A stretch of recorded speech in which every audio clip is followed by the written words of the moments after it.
Hello, everybody. Welcome back to another installment of the Elemental Interviews, where I talk to some of my very favorite people that have inspired me, educated me, and mentored me in various ways. Today, we're talking to Nicole Piar, who is one of my favorite people in general for a lot of reasons. Hi, Nicole. Hello. Thank you so much for agreeing to talk to me. I'm super excited. Me too. Nicole, I just want to just give a little bit of an introduction to Nicole in my own words, and then I will actually ask Nicole to describe herself and her work. But Nicole is a wonderful artist. I'm actually a really huge fan of everything that she does, so much so that my husband commissioned Nicole to do a portrait of me. And I know it's reflected, and that's bad. It's better than, there we go. That is a portrait of me that Nicole did, which is the only portrait of me that I have, and I absolutely love it. So thank you, Nicole. You're welcome. Infused with your magic. Totally. And then the other thing I guess I should tell everybody before we get started talking is that Nicole has actually been my, what do we call it? I guess we had a collaboration where we would just get on phone calls and support each other and talk to each other and give each other encouragement. We would cheerlead each other. Mm-hmm. We've been doing that for the last couple of years. So that's how Nicole and I have been working together for the last couple of years. So. Yes, co-journeyers in our businesses. Yeah, exactly. Yeah. Exactly. So if it weren't for Nicole, there may have been a lot more struggles with keeping up the morale over the last couple of years. It's very helpful to have that kind of relationship. So in case some of you are without somebody to kind of check in with and cheerlead, I really recommend finding somebody. And it was actually Nicole's idea. She wrote me and she suggested that we do that. And I thought yes, that's a really good idea. So thank you for that. Yeah. All right, well, let's get started.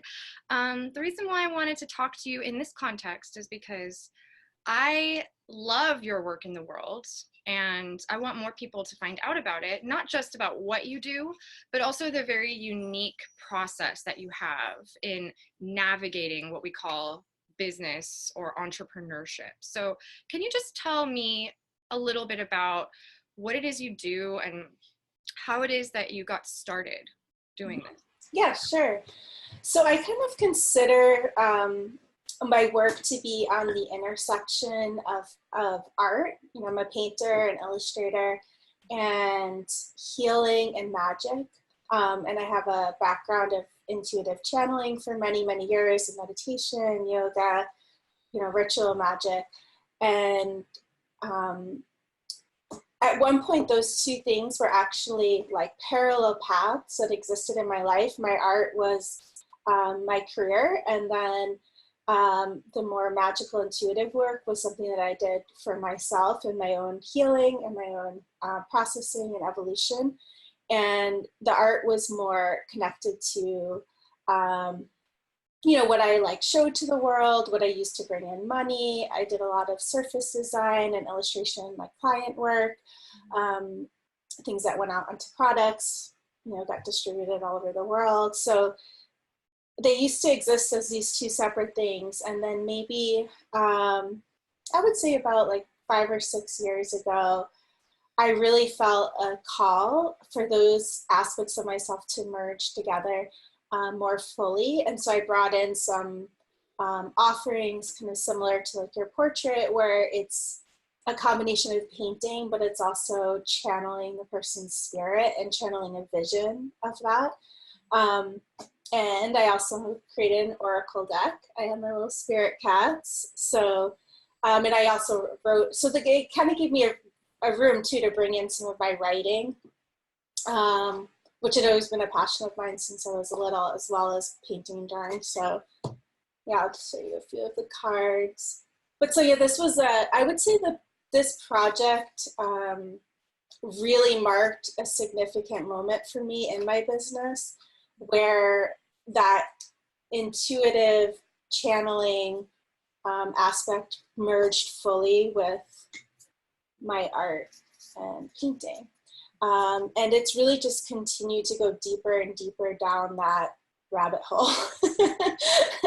since then. Awesome. Yeah, I love your story so much because, as I recall, the first time I actually heard you tell the story of how the spirit cats, which are the cutest things in the world, everybody, they're so, I don't know anybody who actually doesn't love the spirit cats when they first see them. So I feel like they're like my little friends. Like there's a whole world of them that exists, and I just like every morning I'll find out what spirit cat wants to come and play or hang out with me for the day as a little ally and sweet energy. So yeah, they're I feel like it's this whole little world of these magical kitties that just like come and hang out around me and come through my life. So and you share them with others, because if you yes. really like get the deck, you can play with them too. They come Mm-hmm. around. They're not like exclusive to Nicole, though she is their mother. Yeah. I call Nicole Psychedelic Beatrix Potter. Yeah, that sounds about right. Like there's that going on. But I remember, Yeah, there's like a bit, like I have this really deep connection to like childhood and a sense of wonder and that magic and that kind of psychedelic space that you enter when you're a child, and you have that, well, at least for certain children, probably like me and you, where, you know, that veil between what is real and what is like invisible or beyond normal reality is a little bit thinner. And I think some of us kind of carry that through our lives further. And I think a lot of people who are artists actually do that. I mean, not across the board, but a lot of artists have that sensibility. So I think it's like a natural match, because when you're creating art, there's this aspect of channeling or opening up into another realm. And it's the same thing when you're, you know, when you're like writing or anything of that nature. So they kind of come together really well. absolutely. When you were describing sort of the like evolution of your work, you were telling me that things were kind of compartmentalized. Mm-hmm. That maybe like you were always working as an artist technically, but Yes. you didn't feel like it was all your own organic, inspired, intuitive work necessarily. Mm-hmm. Yeah.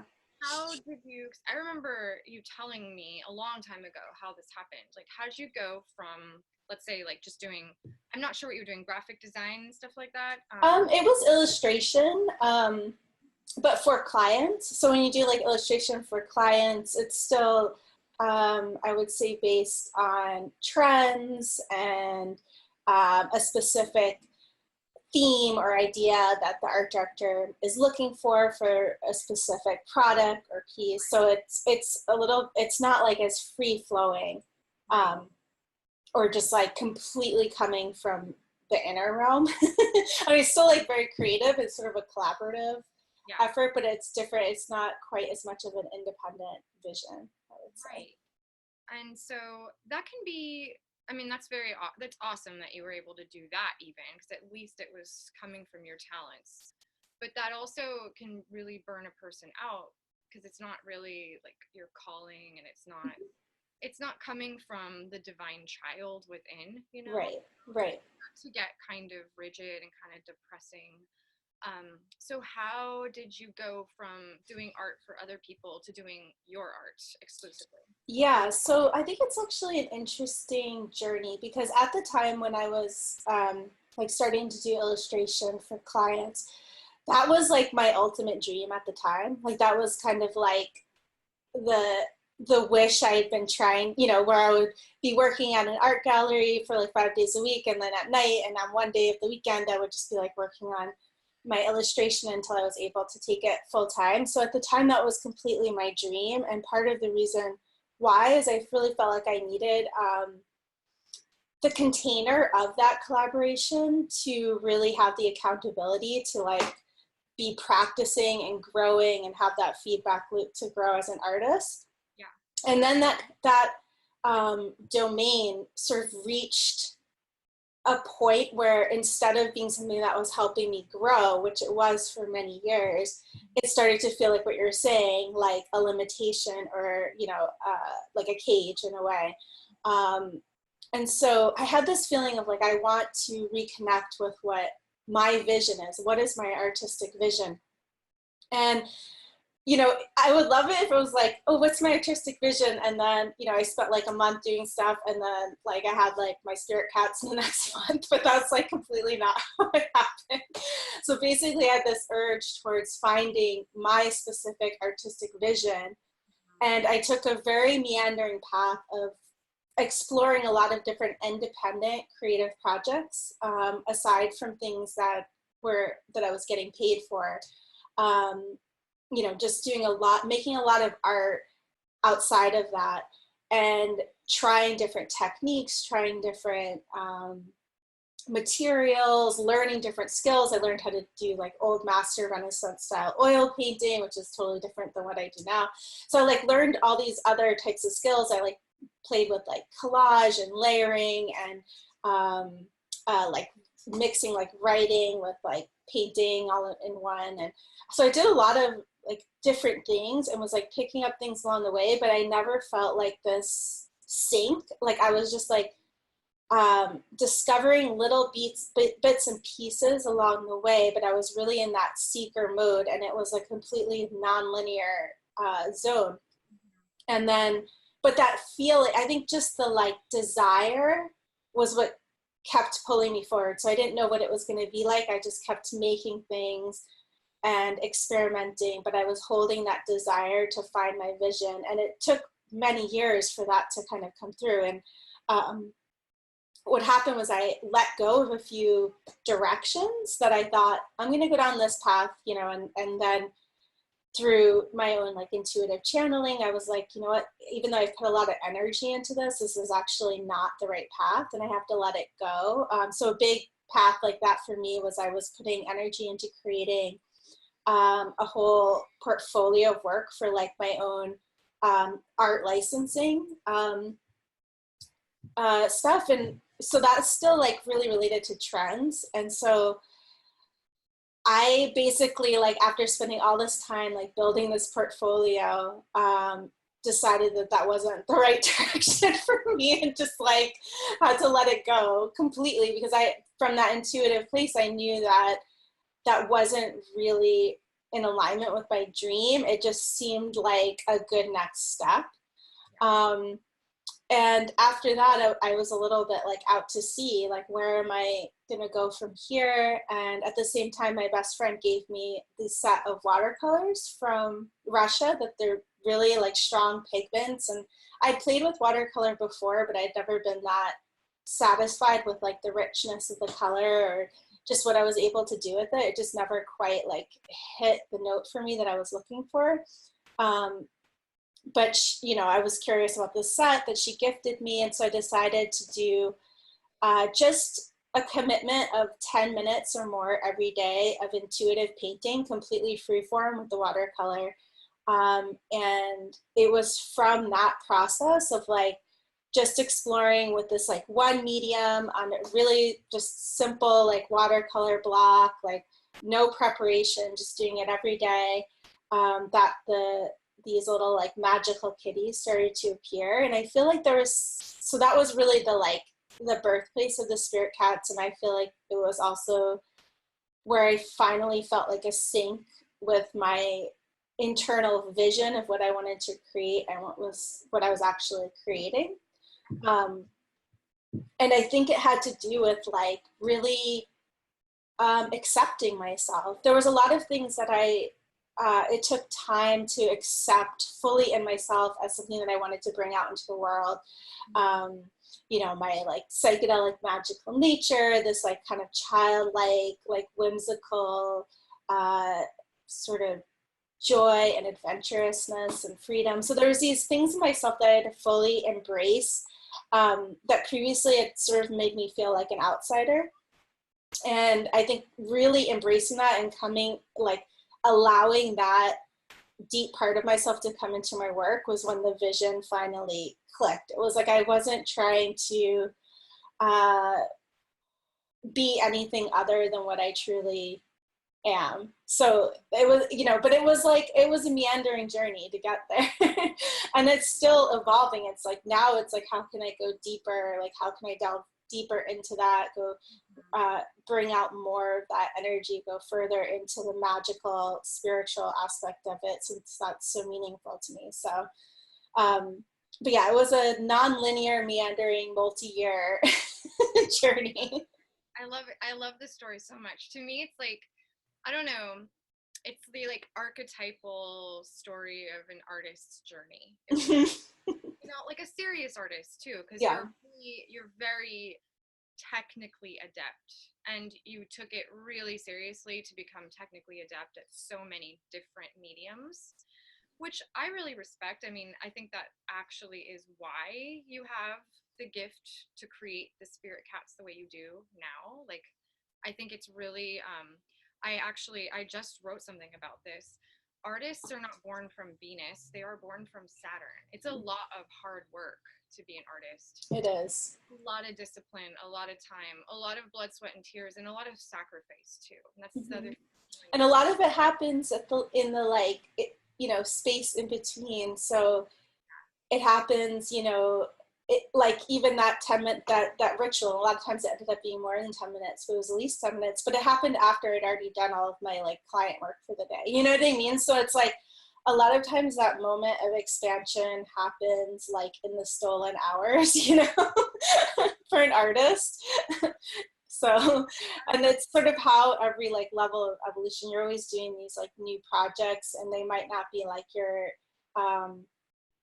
but they can kind of shift. So like, when I was working at the art gallery, but I was like working on becoming a freelance illustrator, and that was like my like moonlighting thing, but then that became my main thing, and then my moonlighting thing became this like other quest, and then that, it's like, and now my spirit cats are kind of like my main thing, and like the new thing is like my new projects and endeavors. So it's like, it's kind of interesting how it shifts that way, but there is always that, yeah, it is definitely a willingness to work, and like work sometimes at times where, someone who's pursuing like a more linear path, or even just like a more regular job, like might not be working. They might just be their, free time, and you're like holed up in your studio trying to figure something out. So yeah, I think that anybody can take away from your story the inspiration to like find 10 minutes a day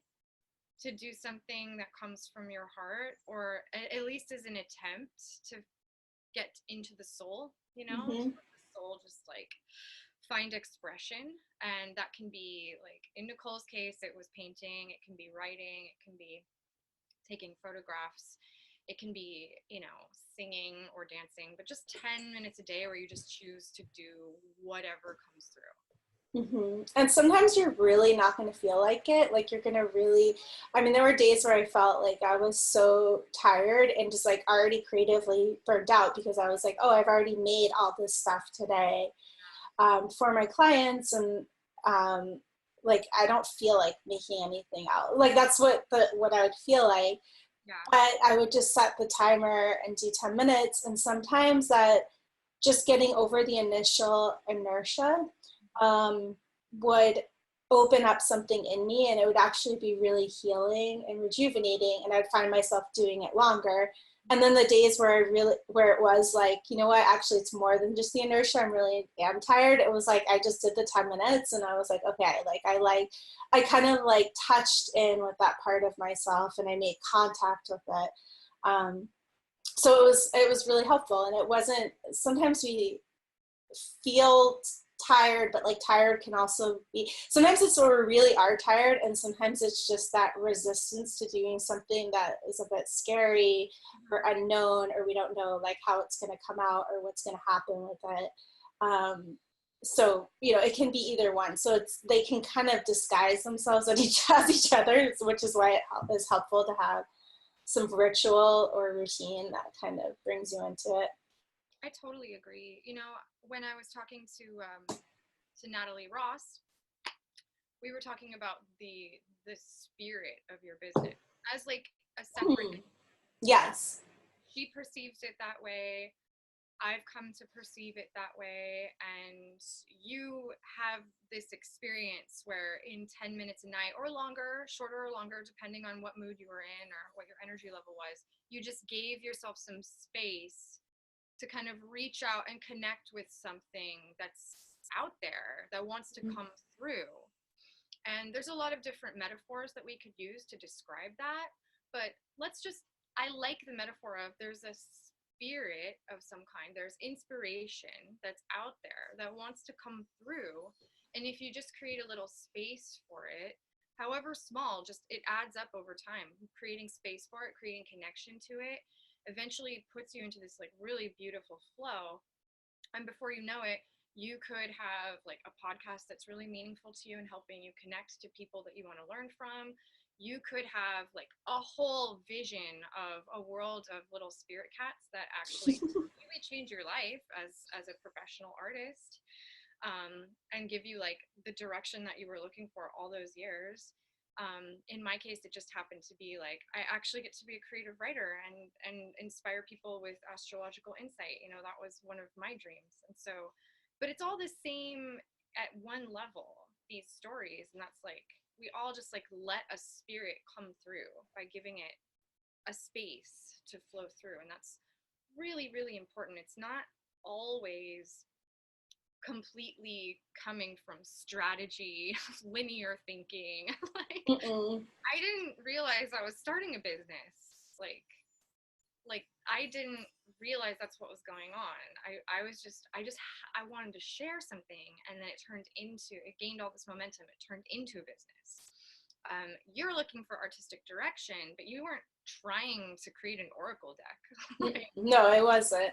And it's like because I had this background in intuitive channeling, and the type of intuitive channeling that I learned and been practicing for so many years was a combination of working with nature spirits, or sometimes they're called devas, and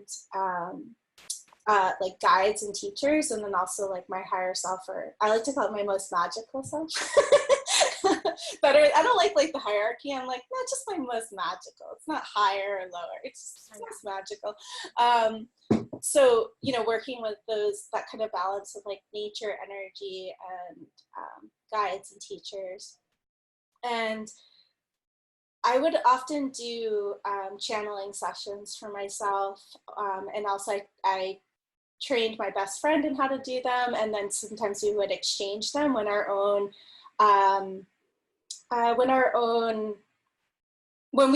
was hard for us to be clear for ourselves. Sometimes we'd exchange them, because when you're really emotionally invested or attached, sometimes it can be hard to get completely clear.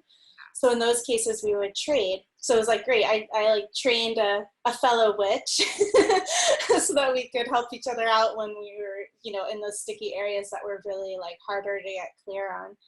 Yeah.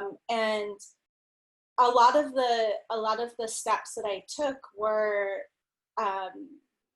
guided by those channeling sessions, and even the spirit cats.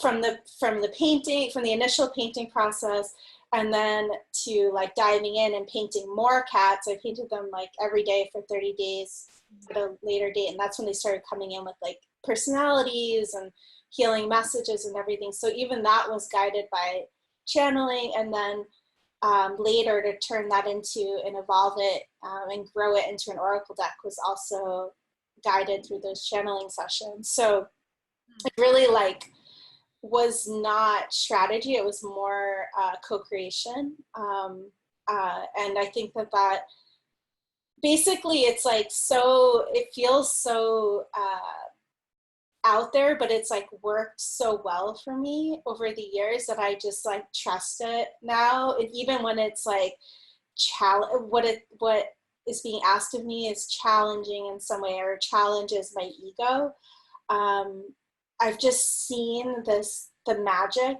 that happens when I follow that guidance, that I do trust it on a deeper level, even when my ego is like, this does not make sense. Like, it's not like a linear plan. Like, here's like the first step, the second step, and then this, and then that. It's like things happen in this completely like strange way. But that's part of working with magic, I think. And it was also what helped me let go of that whole other path that I was going down that was actually like not in alignment. And that can be really hard for the ego, especially after you've invested a lot of like time and energy into something, to like release it before it reaches any kind of true fruition or like external reward.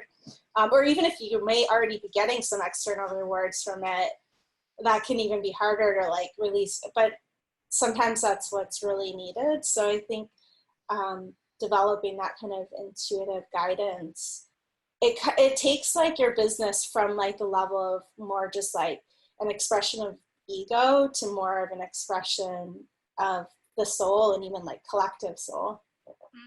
I love that. That's really well said. That's really well said. That's why I enjoy listening to your perspective on how you do your work and how you operate, because it's kind of like, it's refreshing, I think, to come from intuition as as your primary mode of navigation. Yes. You know? And I'll use like, what I'll do is I'll use the learning about like business and strategy. I'll use them in service of the guidance that I got with through intuition. So say with my spirit cat deck, you know, the whole thing was co-created or came out of channeling. But then what I used a lot of what I learned about business in terms of helping me come up with like a strategy and ideas about how to launch it, how to get it into the world. And I was still like co-creating through that, but it gave me like a broader perspective on what's possible and what I could really do. So instead of just being like, okay, here's my deck, it's done, you know, and like how can I like ease it into the world? How can I magnetize people to what I'm creating and involve them in the conversation? So I use strategy. It's not like there's no strategy or no rational thinking. It's just all in service of that intuitive kind of magical mission. Yeah, exactly. And I think that is, you know, when we're told in spiritual practices that the mind is supposed to be the servant of the heart, not the other way around. I think that the world we live in is really, it's mind centered, and it exalts the mind and even crushes the heart in favor of the mind. But where you're coming from is a more traditional idea of how to live, which is that the mind itself, filled with analysis and strategy, problem solving, it's great. It's not bad, but it should be the servant of the heart, which is your like center of being, that's really coming from a place of true creation, true love. So if the mind is working to serve the heart, then you have everything you need. And you need both. Yeah. Certainly you need both. Yes, you definitely need both. But I do. I definitely agree with that. And it like, they can be challenging when, like for an example of right now, I have my new deck that I'm working on, which is my Cosmic Allies altar card deck that kind of goes through the 7 planetary influences. I actually have a few of them. So like there's Venus and there's the back. These are just like the prototype printout cards, not the real cards. And there's Saturn in the back. But so this is a good example. So this is just these altar cards, and I wrote a book to go with it about working with these energies. And this has been, I keep getting the message from Spirit that it's not the time to actually sell it and put it out, even though it's pretty much all ready. I like designed the box, I've made all the cards, I did the like product development, and there's various like, you know, I wrote the book, I even like did editing on it. It's like I did the design, like it's like, so it's like probably like a week away from like sending it to the printer if I wanted to. But I keep getting the message that on an energetic level, there's like more that needs to unfold and evolve before it's ready to come out into the world. And I trust I trust that message, but it's really hard for my ego, because my ego is like, well, I made it and I want to just like see it out there and I want it to be done. And it's like, I want to be, you know, selling it and like talking about it and being like, look, I finished something, you know? And it's like, no, like not yet, not yet. And so that can be challenging when your ego is like, I have like wants to be able to like check off the box of like, I did this, it's done, like, look at this, you know? But the sort of magical timing, or like what spirit is asking, is like, is different. And there's always an element of unknown. Like, I don't fully know why this is the way it is, but I trust it because I've seen other times in my life where there's been like magic that's unfolded from trusting this. So I trust it, but I'm just like, wait, what's going on? But it's teaching me a lot about like surrendering, and pausing and letting something simmer, letting the energy of something evolve, just being with it. So I've been doing a lot of my own rituals, like with the deck on my own, and just like working with it as a tool myself. And that's really how it was born. But now it's like, oh, now I have this finished thing that I've created that I can work with. But it's just interesting, that play of like the heart and like spirit, and then what the ego is like, this is how the ego wants it to happen. Yeah, absolutely. I think the most devastating thing that the ego does is mire you in like deep amounts of self-doubt and Yes. fear. And when you are running your own creative business, that is like the number one killer of all spirit. It is. It is. So I think that I'm not saying that you have found like the 100% answer, because I know you have to go through that too, but I feel like what you do, and this is just me observing, I feel like where you're coming from, always being able to go deep within, follow the voice of guidance, follow your intuition, follow your heart, instead of just leaping on the most strategic or the most obvious forward momentum. I feel like that's the only way to get through the self-negation and the self-doubt, because those periods are unavoidable. There's going to be times in everybody's journey that they feel like unequipped, unworthy, like giving up, totally like discouraged. There's just times when things don't work out, even when you follow your intuition, you know. It's true. Yeah, because there's just like a bigger, sometimes I think there's something bigger than we can see at play, you know. So, and it can be hard in the moment when you do something and you feel like it's not working out, or it's been a struggle, or it's just like not going the way that you thought it would. It's like really hard in those moments to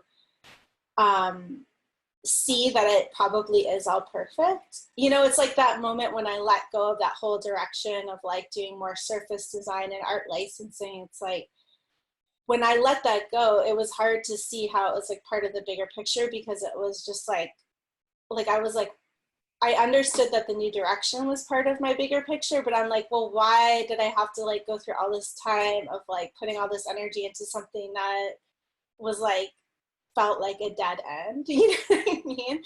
But I can't remember what quote I read, but it was something about like, for an artist, nothing is ever lost. And it was something of that nature. And I think that that is part of it. It's like, so yes, I went down this path that ended up like being a dead end, and I went a totally different way. But there were all these like pieces and breadcrumbs along the way where I was like picking up little bits of like things that really inspired me, that I really loved, or seeing new directions in like my art. And even though it was like the art shifted, there were like seeds. Like in retrospect, I could see that there was like seeds of something that would like later evolve into what I'm doing now. But it's like, it felt at the time like, did I just like waste this whole year of like working, you know, like extra hours, like unpaid for like nothing, basically. So yeah, you can definitely have those moments of doubt. And I think it's always important to like look at, well, what can you take away from that dead end? Like what, like little gems can still come with you? What seeds can you carry with you, even if there's a lot that you lost or had to give up, or, you know, went in another direction? So yeah. But yeah, there's definitely, I think it's just inevitable, like that self-doubt and uncertain. I think it's inevitable. It's like you just have to keep coming back to like trusting yourself, trusting spirit.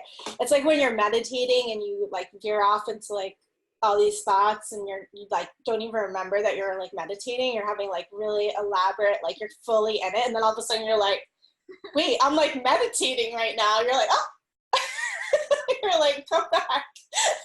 It's kind of similar. You're just like, okay, like going really far down this like kind of self-negation tunnel, and you don't realize it until you're like feeling really bad, and then you're like, okay, like come back. It's exactly like that. I just wrote an email. It hasn't gone out yet, but I just wrote an email that's like success. There's a line where I said success is about learning to trust yourself, that you're not going to give up. Because a lot of times you're going to say it. You're going to be like, oh, I need to give up. Or like, I can't do this anymore. Or like, this is too much. You say things like that in your head. You might even say them out loud. But you need to know, like, deep down inside that that's not really going to happen. You're not actually going to give up. Like, Right. sometimes we thrash. Sometimes we fight. Sometimes we freak out. Sometimes we trip out and we get on these negative loops. But like, real success to me at this point is just knowing that like I'm actually not going to give up. It doesn't matter if I spaz out. I'm just not. I'm to like keep creating and keep doing the best I can to stay aligned with like where I'm supposed to be moving with this, and what I'm supposed to be doing, and how I'm supposed to be offering whatever it is that my work is, you know. And I think, you know, for this class, it's specifically about working with Mercury and Virgo. And Virgo emphasizes the idea of service very much. And so, you know, it's very important that you feel like you're offering something that's valuable to the world. And that's tricky, of course, because of the issue between heart and mind, ego and soul that we're discussing. But you really can take pride in your work and be like really happy to offer something to the world without it being something that comes from the ego. It'll get tripped up, but that's actually not what Virgo's about. Virgo's about wanting to offer something that is helpful, genuinely inspired and helpful to others. And that's really like where the most satisfaction is gained. Yeah, and I think sometimes it's like not always, like sometimes from like an ego space, it might not always be easy to see exactly how that will unfold. But like I noticed that from channeling, it's like when I like am guided to do something, it's bringing something out into the world, and it's like looking at the bigger picture, like the web of interconnectivity between everyone that I can really perceive. So I might be thinking, oh, like here I am just like painting like a cat in my room. Like, how is this of service to any, you know, in the moment, if you like narrow it down and feel like self-doubt, it's like, you're like, this doesn't make sense. I'm not like, you know, like in a soup kitchen or something where it's like really clear, like I'm helping. So you don't, it doesn't always make sense. But I think from that spirit level, when you like tap in onto something intuitive, it's like linking you into that web of interconnectivity and like giving you the perfect like role and position for you to like ripple out some magic to other people. And after you know, see that through, you'll see things coming back around, where things that you didn't even really realize, like with the spirit cats, I, you know, realized that it was going out to a lot of people, and a lot of people were writing me back about their experiences. So I got to see a lot. But even some small things that I've like put out in my life, you know, that I didn't expect. Like I remember like I wrote this essay in like this like summer, like advanced summer course, like creative writing course when I was in high school. And years later, like literally like 15 years after that, the person who was the TA for that course found me online and wrote to me and was like, I kept a copy of this essay because it was so meaningful to me and it's been such a touchstone for me over the years. And I just wanted to let you know how important it was to me. And I was like, what? Like, I didn't even remember that I wrote it, you know? So I think remembering that too, that there's like this cosmic thing happening. And even when it feels like what you're doing may feel small, it's like if you're just like tuning into spirit, tuning into your creativity and being willing to show up, it's like that drop will, you know, the ripple will like reach the people that it needs to reach. So yeah, even if it's not like, you know, even if it's just like one person, that it ends up being this changing experience for that really helps them. I think that that is really meaningful stuff. So I agree. I like the way that you view that. You know, I think that it's always positive and always important to find a way to express your gifts in some way, and it's really not up to us to qualify or quantify the value of that. It's not really about that. It's exactly what you just described. That really like became clear to me many years ago when the man that teaches me and my husband Qigong, the Taoist priest who married us, he said there are two sins in the world. And I was like, sins? Oh my God. Like, I was he's like, you know, deliberately hurting another person. I'm like, okay, agreed. To deliberately hurt somebody is yes. And then number two is to deliberately withhold your gifts from the world. Yeah. And I was like, because at the time I wasn't doing anything. I wasn't sharing my creative work with the world at all. I wasn't sharing my writing. I was very like restrained and restricted by a lot of things I'm not going into. Yeah. When he said that, I was like, oh no, I'm not sharing my gifts because I'm too shy and neurotic and egomaniacal, I guess, you know. I'm feeling too trapped in my own head to actually just like share some of the things that I'm good at. Yeah. So I reflected on that for a while and I started like trying, and it took a long time to get better, and I'm still like working on it, but things that you're naturally good at, they don't have to be artistic or scientific. They could be small things, but like any time that you find yourself just like working on something that you're gifted at, or like sharing something that you feel like sharing, it's actually you doing what it is that you're supposed to do in the world. And it's difficult to translate into, like I said, like quantifiable, qualifiable ideas, value of our work, but it is a part of who we are and why we're here. So yeah, and I think it's like really important with that to remember that it doesn't have to be perfect before you share it, because like if I waited until I thought my art was perfect or that my vision was like completely clear and perfected before I shared, like who knows like when I would ever do that, because it's like you're always trying to push further and evolve and like gain more skills. And you know, I think then the perfect example is I have a really good friend who's a musician, and I lived with him for many years, and I would hear the music that he would be making and it would be like so danceable and so good, and I'd just be like, yeah, and then he would never put out any of the tracks, and I was like, but I want that out there, and he's like, but it's not good enough, and I'm like, but it is so much better than so many things that are out there, and we like people like need this, like they need to be able to like dance to this and have the experience of it. And it can evolve over time. Like any, like you can start with where you are and share what you can share, and then it can evolve from there. And it could be like all the steps along the way. I mean, you don't really, if you were like following an artist, you don't want to just see like their final painting. Do you know what I mean? Like you want to see like the first, you know, explorations and sketches and the whole journey, and you know, not just like the last like series of work that they make.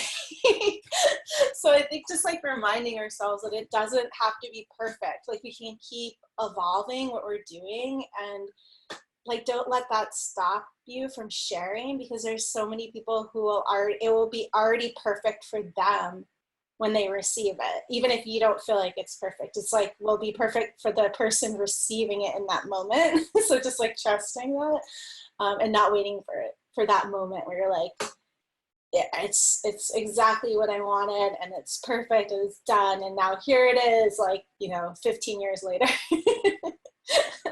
I'm glad that you mentioned that, actually, because that's the number one reason why people don't share. It was my reason. Mm-hmm. Even when I wrote my first article, like, I remember on Facebook how you have different categories of people and stuff. Like, I shared the article on my wall, but I like made sure that some specific people couldn't see it. So I know it's embarrassing, but it's true. I did that, and like, one of them was a prominent astrologer that I actually knew in person, and I didn't want this prominent astrologer to see my astrology article because I was too ashamed of it being so like low. Mm-hmm. I got over that. I did. I had to like punch through because you cannot progress if you're gonna keep up with that. Like, yeah, and if you have to take like baby steps like that, where you're like, not everyone I'm sharing it, but only to like a smaller circle. Like, that's like fine. Like, just giving yourself like some grace in that process. It's fine to be scared. Like, it's unrealistic to think that you're not going to have any fear when you're bringing something new and sharing it with the world. But that isn't a reason to not do it. you never will feel like it's like you're ready and that's perfect. That's not where I was at. I was not like, I am finally a great writer and I've mastered the art of astrology, so let's go. It wasn't like that at all. It Yeah. was more like I thought, like, I've always loved to write and I love astrology, and I'm now of the opinion that withholding your natural gifts is wrong. So I started just living differently, and that's all it was. So Yeah. I'm glad that you brought Yes. that up. I love that. Can't be reminded of like the sort of the malevolent force that perfectionism is enough, because it is all the time, and people with Virgo in their chart tend to really suffer from it. Yes, I have a Virgo moon, so I like know all about it. That's why we help each other. Yeah, exactly. I mean, one of the things, like, when I'm actually painting, like, perfectionism can like be like stop me from even wanting to start, and so I'll have to like create a ritual to get me over that, because I'm like, oh, what if I like mess up this painting? And even after having done, I mean, I've done so many paintings, I can't even like count how many paintings I've painted. And like, for instance, right now I have like a soul print, which is a like intuitive portrait of the inner you that I'm doing for someone. And I've already like done the visioning, I've done the drawing, and it's just like the time to put the first like paint down, and I feel so nervous about it, and so I use like ritual to help me get over that hump. And sometimes it doesn't happen on the day that I planned, because I'm like, or I'll paint something else that I feel like doesn't matter as much or is like more easy. Yeah. But it's like, I think that when I'm actually painting, there'll be moments where I feel like, yes, like this is coming together. Yes, this is so cool. And then there's moments where, in the same painting where I'm like, this, like, I messed this up. I don't see how this is going to turn into anything. Like, I'm probably just going to have to throw this away. And I always tell myself at that point that if I have to, I can just start again. Like, I could just like, if I keep I'll keep going, but I always tell myself, you know what, like, if I really can't solve the problems that are coming up in this painting, I'll just do it another time. I'll just try the same painting again. Mm-hmm. And I've never actually had to paint the same painting again, but somehow just letting myself know that, like, that not everything depends on this painting coming out, even if it's a commission and I know I have to like give it to someone, but just knowing, you know what, like, I can try again. Yeah. It loosens something and helps me to keep going and get to that the place where most of the time, I mean, pretty much every time I like do evolve it and then figure it out, and then it becomes like what it's meant to be. But there's like often those moments in the middle where I think this is like gonna go in the garbage. And I might even love the painting at the end. So it's really, I think that's just part of the process of making something. I love that. I love that you shared that. I'm sure that I don't paint personally, but I'm sure that a lot of visual artists can relate. Yes. And I feel like it's kind of true with anything, like any creative thing. I mean, even if, you could look at it as your whole business, like if something isn't working, there might be moments where you just feel like, oh, this isn't working. And maybe you'll have to like give some aspect up and like move into a different direction or something. But it's like, it doesn't need, like, when you're in that messy middle, like that doesn't necessarily define whether something is going to like ultimately be successful or not. So it's like, that's part of the creative process. There's that like messy time is like part of it, where things are up in the air. You don't really know exactly how it's all going to work together. Like that just means that you're in the creative journey with something. That's not necessarily like, oh, this is a failure. Totally agree. Well, this has been so awesome, Nicole. Thank you so much for sharing all of your insights and your inner world with other people. I know that it will be inspiring and very valuable to other people, because I know there's a lot that can relate, and I know that it's also very encouraging to hear that not everything has to be lined up, not everything has to be strategic, and yet there is like so much guidance and so much energy that's available to us when we let our intuition guide, when we actually give it that space. Yes. That's one thing that I've learned a lot about that from you. And it's also that part that knows that already in me is edified by the fact that you work that way. So it goes both ways. I've been inspired to grow that, and I also felt like the part of me that was already aware of that just felt so comforted by the way that you work. So thank you very much. Oh, thank you. Yeah. And I hope you have a really wonderful year, and I hope that Mercury and Virgo's transit is really fruitful and wonderful for you. Thank you. I do too. All right, Nicole. Well, it was beautiful talking to you. Take care. You too.